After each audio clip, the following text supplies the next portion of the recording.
Alright. Nice knowing you. Yep. I'm gonna fondle this plant.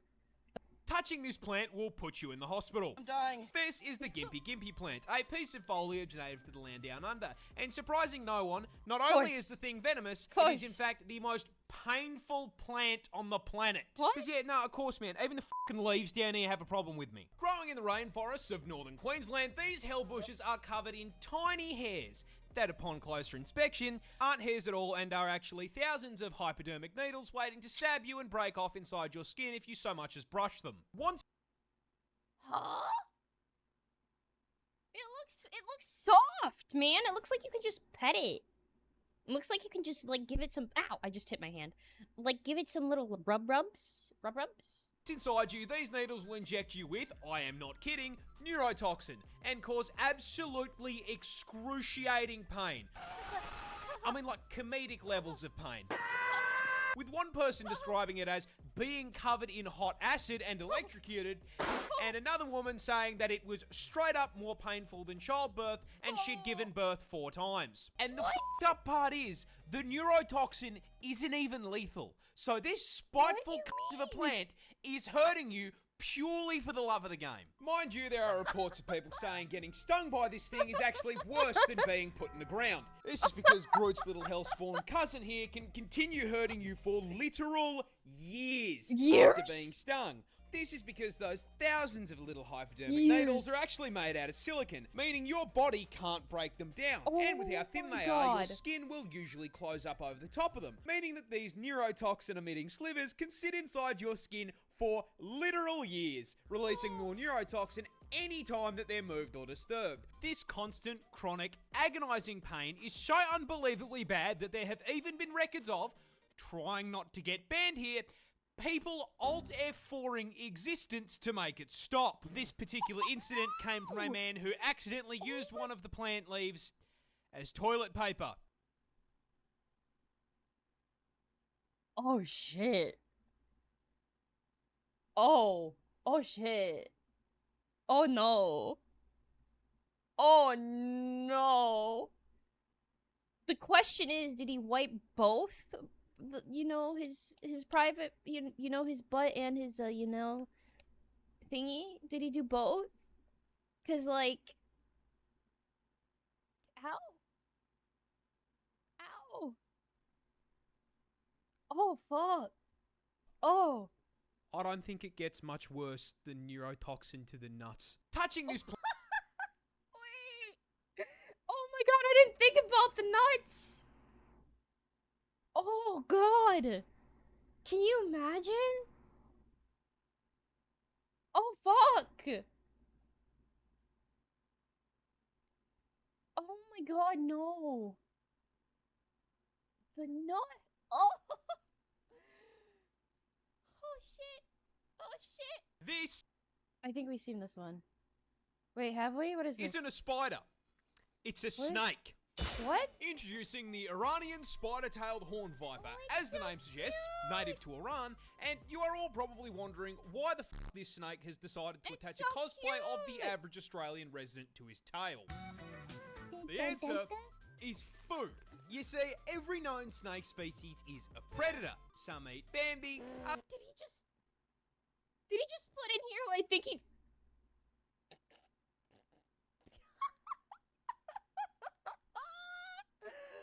Oh shit, okay.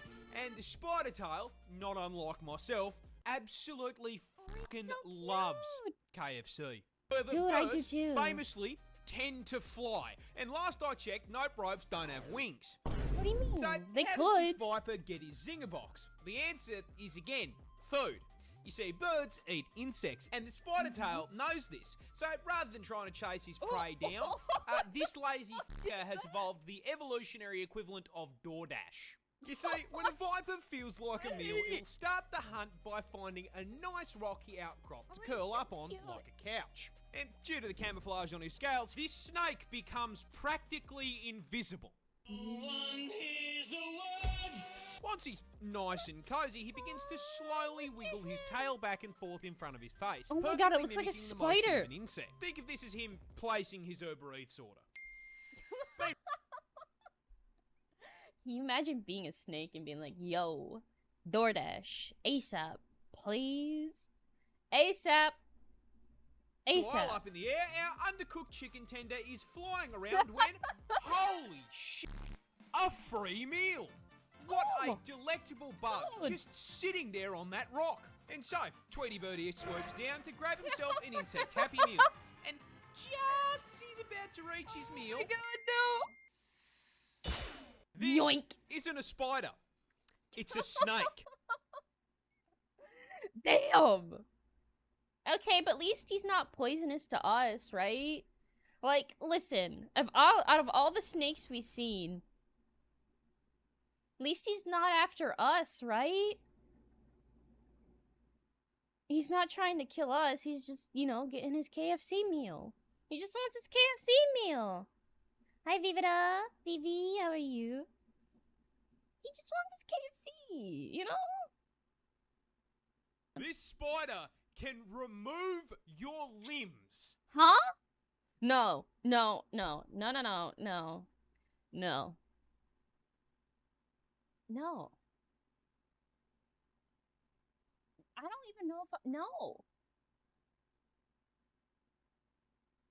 No, thank you. Oh, fuck.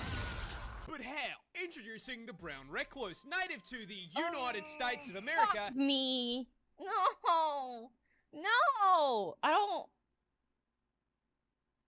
Really? And a prime example of don't judge a book by its cover. Because despite only coming in at God, it's so ugly. 2 centimeters in length and rocking the spider equivalent of default character customization, this little is a level 500 rot build that gives Melania a run for her money. You see, a bite from a recluse starts in the most American way possible, with you accidentally stepping foot onto his private property, causing him to exercise his Second Amendment rights. Oh my but God. considering a spider can't really hold a gun, Why is it always our second? Oh shit. It's always this, man. It's always. he's gonna settle on biting your ass. Yep. Now, that initial bite's pretty painless. You smack him away, all's well. No, it's There not is all the way. just No. one small problem. Congratulations, you Scarlet are Rot? now the proud owner of necrotic venom coursing Oh! through your veins, which at first does nothing. You walk back to your house, the bite starts to sting a little more. You feel sick. The wound swells. The blood vessels around the bite burst, turning it a deep red. Over the next few days, that colour shifts from red to purple to black as the venom literally destroys and kills the surrounding tissue in a process called necrosis. This causes the skin to literally rot and fall off of your body. And if you don't catch it in time, that rot's gonna spread. If you're lucky, it'll only make you violently ill and leave permanent scarring. If you're unlucky, it just keeps spreading and the venom starts to destroy your blood cells and shut your organs down. Now, there's kind of only one solution to that, but you weren't You using just that arm chop it off. anyway, right? Yeah, no, I definitely didn't need that arm. No. Definitely didn't need that arm at all. No. Definitely, nope, just you can have it! You can fucking have it! Hi, Hugo. Hi, Banana. Hi, Martinez. Good old necrosis, am I right? We've seen this one. Kangaroos can and will beat you up. That's right, just They because can beat me up any day. Listen, I think kangaroos are so fucking cute, man. I just want to hug one, okay? I want to go up to a kangaroo and I want to pet it. I want to give it a big fucking hug, okay? I think they are so fucking adorable. Good way to get kicked. I guess I'm getting it's not kicked. venomous, doesn't mean it can't knock you on your ass. And Australia's most iconic marsupial can do just that. Because they are way bigger than you think they are. No, With they're our biggest not. species of roo coming in at a ridiculous 2.8 meters in length. I'm 5'1". It's taller than me? It's It's... And with the iconic hop, they've got a vertical jump of 3 meters. I mean, honestly, with a stat spread like that, they don't belong in the outback, they belong on a f***ing NBA court. As if that wasn't enough, they're also built like tanks, weighing in at a full 90 kilos of roid-raging rabbit muscle. And being able to move way faster than anything that heavy has any right to. Pegging the speedo at a max of 70k an hour. God! Meaning if you make them angry, a juiced up rat the size of a small car is going to run your ass down and beat the f***ing brakes off you. And I'm not kidding when I say they really will rock your shit, because Roos are professional kickboxers, with males routinely fighting MMA to win female attention. When they fight, kangaroos will lean back on their tails as a stabilizer and immediately start scratching and kicking the ever-loving shit out of one another. And those kicks have enough force to crack bone. And as if getting drop-kicked by a muscled marsupial wasn't bad enough, they also, for some reason, have the same bite force as a grizzly bear. Because why not? Now, even with all... It can bite?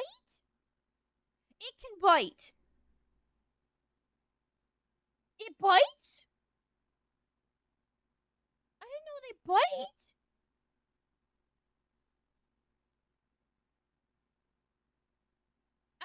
All of this, there are still animals stupid enough to view a Rua's lunch. Which brings me to the most terrifying thing that they do. When threatened, kangaroos will hop into a body of water and wait for whatever is chasing them to follow them in. Once the predator enters the water, the kangaroo will wrap its arms around their neck and just straight up drown them. What the man? I share a country with psychopathic tren rats. Oh! It's gonna drown me? It's gonna... It's... I mean, underwater hugs, you're right. I'll take that. I'll take some underwater hugs. I'm down. I'm ready for some underwater hugs. I'll take it. I'm sure it wouldn't hurt me, right? I'm sure I'll be fine. Yeah. Yeah. Stepping on... Do not step on a rock. What do you mean I'm stepping on a rock? This rock could straight up paralyze you. That's because is that, this a isn't fish? actually a rock. That is a stonefish, a species of underwater menace native to Australia. And coming as a surprise to absolutely no one, it is also the most venomous fish in the ocean. Of course it is. Of course it is. As if the fucking snakes and spiders weren't enough, now I can get packed up by a pet rock. But why is this Pokemon reject such a threat? Guys, do you want a pet rock? You guys want a pet rock? You guys want to have a pet rock together? I'll put it in the basement, randomly on the floor. You know, I'll fill the bottom of the basement with some water. I'll just throw a couple in there. Threat to my mental health. We see stonefish use their special venom for defense. However, unlike most other animals that do this, this little f***er doesn't have the decency to dress like a neon sign to warn you. No. This bastard is a 6th prestige prop hunt veteran, having evolved some of the most impressive camouflage in the animal kingdom to make hunting easier. And once they've set themselves up, they are basically indistinguishable from Patrick Starr's house. Now, this is a fairly major problem as they love to live in the shallows on the beach, and that venom we talked about earlier is stored in these 13 giant, highly toxic spines that deliver venom when pressed on. You can probably see where I'm going with this. Considering it's hard enough to spot these things while you're paying attention, if you were, say, on a romantic walk along the beach with one of the homies, and while distracted by his ethereal beauty, weren't paying too much attention to where you were walking, it would be very easy to place your foot in the wrong spot and step directly onto 13 hypodermic needles, which would then deliver a ginormous dose of neurotoxin straight into your system. Oh, you thought it was normal venom. No. You see, these things maxed out the toxin skill tree, producing a mixture of 2 neurotoxins that can flatline you by collapsing your heart and lungs in under an hour. And even if you survive, the sting still causes extreme pain, swelling, and tissue necrosis. Because this is Australia, where even the f***ing scenery is trying to one-shot me.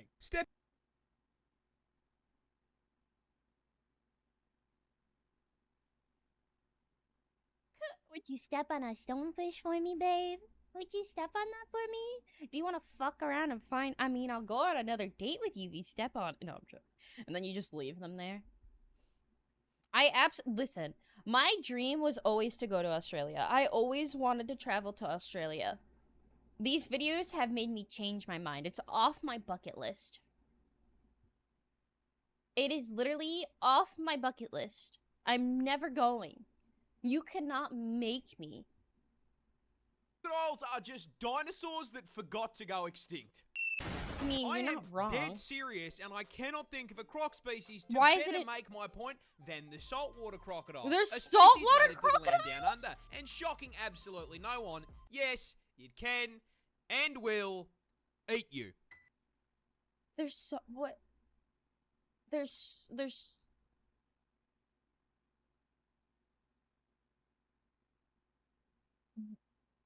Since when? Since when?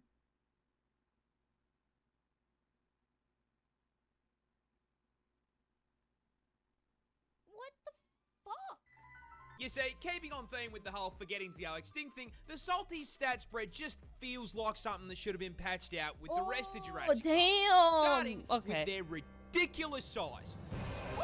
Oh, he's massive. You see, salties are the largest reptile on the planet, coming in at a total of 6 meters long with a maximum weight of 1,100 kilos.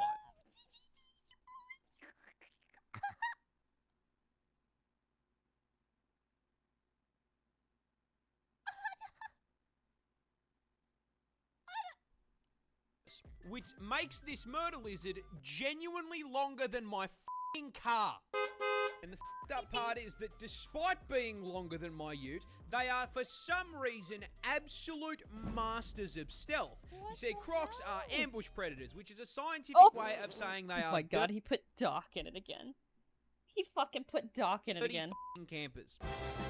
I mean, I don't blame them. You see, they've got 2 raised eyes that sit on the top of their heads, which means they can submerge their Ford Falcon-sized frame basically entirely under the water without sacrificing the ability to spot whatever they are looking to turn into a Happy Meal. And from your perspective as the Happy Meal, they are really difficult to see, which makes it very easy to walk just a little too close and get bitten in half by that hydraulic press they call a mouth. That's why I love Nestle Crunch.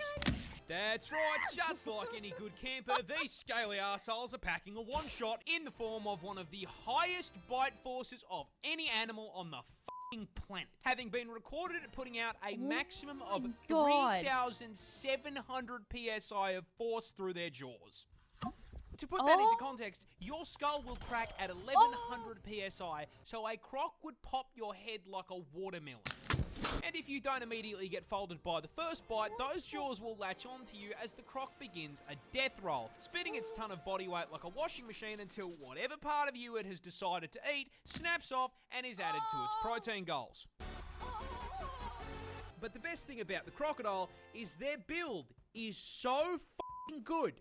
They have genuinely been around with very little evolutionary change for 65 million years. Which means I grew up watching Steve Irwin wrestle dinosaurs for fun. He's not lying. I thought Steve Irwin was just wrestling like the normal crocodiles. I didn't realize he was fucking wrestling the saltwater ones. Dude, I grew up watching a man play with dinosaurs. I grew up watching him play with fucking dinosaurs. Rest in peace, you absolute f***ing legend. He's a legend. He was a fucking legend. Oh my god. Dude, I always loved watching Steve Irwin. He was so cool. His son does it too. I know! Listen. His legacy lives on and it makes me so fucking happy. Like, no joke. I'm so happy about it. Australia has just found zombified bugs. That's right, we are closer to the Walking Dead Down Under than you think. You see, just What? recently, a scientist by the name of Dr. Francois Brassard made a trek out to the remote savannah of the Northern Territory, with the goal of finding and cataloguing brand new species of insect unknown to science. I mean, me personally, I think we've found more than enough bugs, especially considering that half of them can send me directly into the f***ing Yeah, soil. But what do I know, why? right? Anyway, on his trip to the middle of nowhere, he stumbled across a colony of spiny savanna ants, which is a pretty normal thing to find out there. However, getting closer, he noticed something a little off. There's you no see, fucking the way. main ant colony was fine, completely normal. However, the several disfigured and deformed ant What corpses the hell? clamped onto shoots of grass surrounding the colony like a Bug's Life version of Vlad the Inhaler. Yeah, those were significantly less normal. Brassard, mildly unsettled by the ant gore on his timeline, took samples for inspection and upon getting a closer look, realised something both really cool and really spooky. The ants had been overtaken by fungus. What? Red ones. More accurately, a Fungus? previously unknown strain of the cordyceps fungus, infamous around the globe for its ability to create zombie bugs. And the way it does it is unbelievably horrific. You see, it begins with a spore landing on an ant and producing a thin rope-like strand that penetrates and attaches to their exoskeleton. At which point the ant gets a little timer on his hotbar, counting down to a family reunion with his ancestors. Once inside, the fungus begins to take control of the ant's body and brain function, completely changing their behavior, replacing their colony-focused mindset with one single goal: climb. Its fungus-riddled mind drags its rapidly deteriorating body to the closest high point, which is usually a plant, with its final act being to clamp its mandibles onto the stem in a death grip, finally succumbing to the infection and being completely consumed, its corpse blossoming into a fully grown cordyceps fungus and raining down spores onto the rest of the colony to continue the cycle of infection. Now look, I know this fungus is found elsewhere in the world, but it's a new strain and it was found in Australia. With my Of course luck, it was. I'm going to be playing The Last of Us against couch-sized spiders within the fucking week. Australia. It's not The Last of Us with zombies anymore. It's The Last of Us with big ass spiders. Can you imagine? Like a fucking, I don't know what their biggest spider is, but can you imagine that big ass spider being taken over by goddamn fucking fungus? That's fucking terrifying, man. Ugh. Komodo dragons are horror villains. I mean, seriously, this industrial-sized lizard is easily one of the biggest assholes in the animal kingdom when it comes to hunting methods, packing a PhD in suffering and a double degree in biological warfare purely because they cannot be expending effort to hunt. You see, Godzilla's little cousin here is the largest lizard in the world, weighing up to 166 kilos and being a full 3.13 meters in length, which means, for the short kings in my audience, if you're brave enough, banger motor transport right there.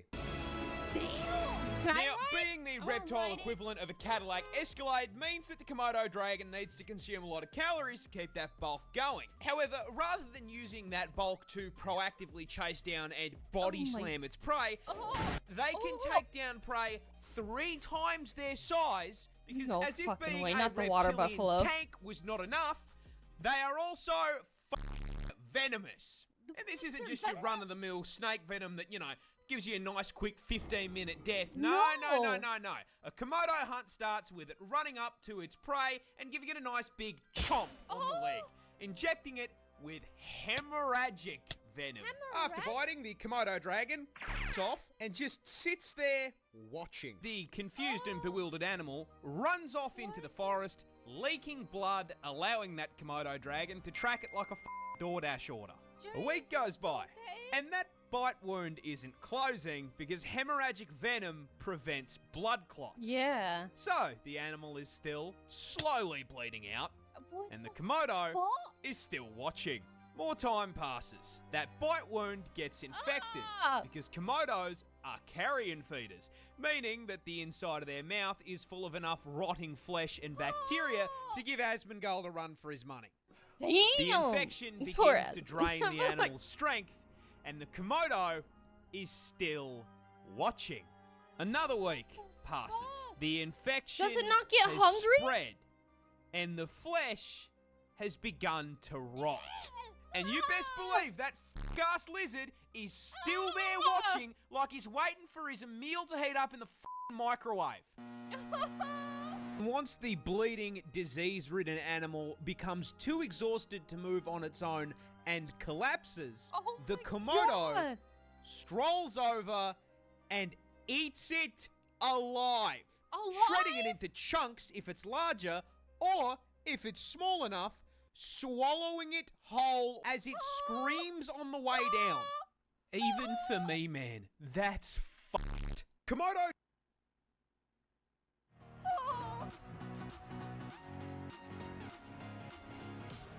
What? Yeah.